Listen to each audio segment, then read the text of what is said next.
friends, it's Dave from Southgate Imaging. So I'm back with just a quick, really update for 2026 for some of the Yamaha models. So do really just refresh some of the footage I've had up before. So what I have here is a Yamaha FS800. Now this is the penultimate beginner's guitar, I guess is what I would say, beginner intermediate guitar.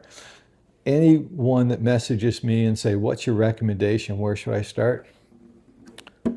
This is where we go. And why do I do that? Well, these are inexpensive. In Canada, they're a $300 guitar all day long. In the US, they're, I don't know, they must be like $229 or something like that now. And they're solid, they're a solid top guitar, mahogany-like laminate back inside.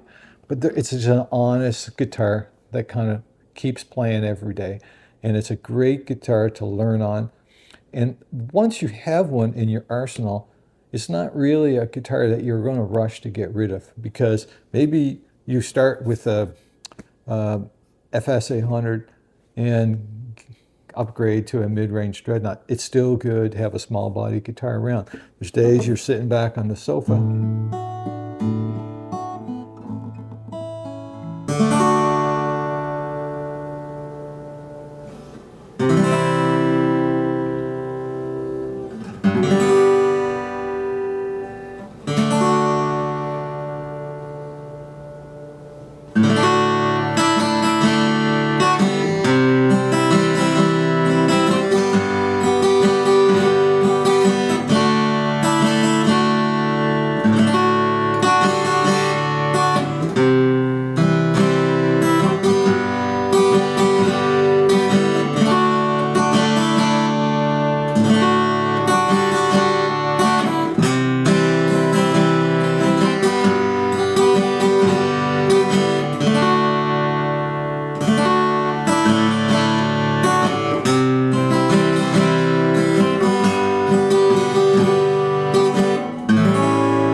And you just want a new line of guitar. And that's what these are great. So it's always good to have one of these around.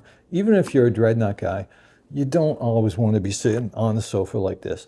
And so they're a great guitar to have. As far as the rest of the guitar, these are pretty basic. You got your standard factory Yamaha tuners. There's really not much here. You get body binding, just black basic body binding, and that's really it. You're getting a plastic nut. It's called a RIA, plastic saddle and plastic nut.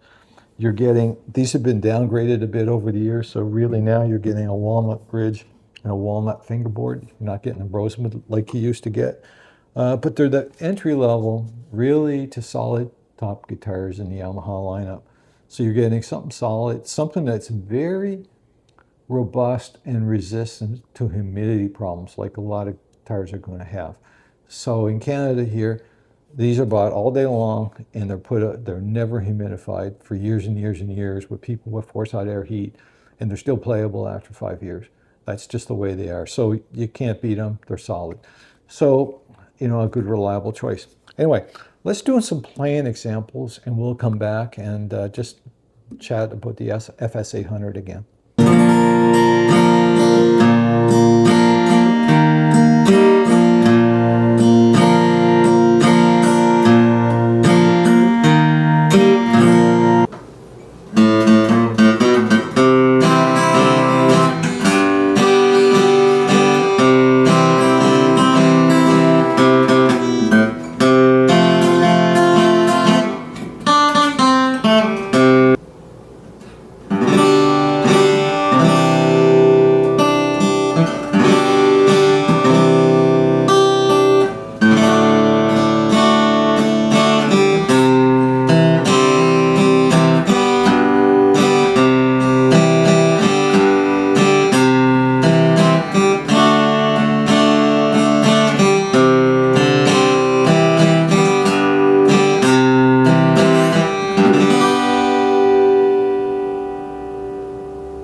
So I hope you enjoyed that. So that's the FS800. What do I hear? I hear Not a bad sounding guitar. I see something with, if I keep fresh strings on it, it's not going to embarrass me.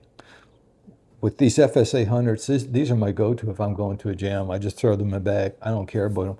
If it falls off the stand, well, man, that would hurt my feelings. But for the most part, if I collect a ding at a jam, I'm not losing any sleep about it. The funny thing about it is, it's like guys that buy beaters. Sometimes your beaters, you get them and you like them too much, and now you don't want to beat them around. So now you got to buy another beater. But overall, I mean, a very good guitar. I get messages from subscribers all the time saying, Dave, I took your recommendation. I picked up an FS800. I couldn't be happier.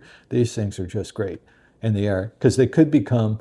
You could own 5 guitars and you could have an FS800, add that to your arsenal, and that might be your go-to everyday guitar, because you don't worry about these. You can leave them out in the wintertime in the, on the stand in your living room, and not have to worry too much about the humidity or things like that. You're not going to do that with your Gibson. You're not going to do that with your Martin, and you're not going to do that with your Larrivee. So there is a spot for these. A great campfire guitar, if you're an intermediate player, it's not going to let you down. And the beginner player, I mean, that's their lane. That's what these do. So anyway, I can't recommend them enough. I know a lot of my subscribers are really enjoying theirs. Anyway, remember to like and subscribe, and let me know in the comments how you're making out with your FS800s. Thanks. Have a great day.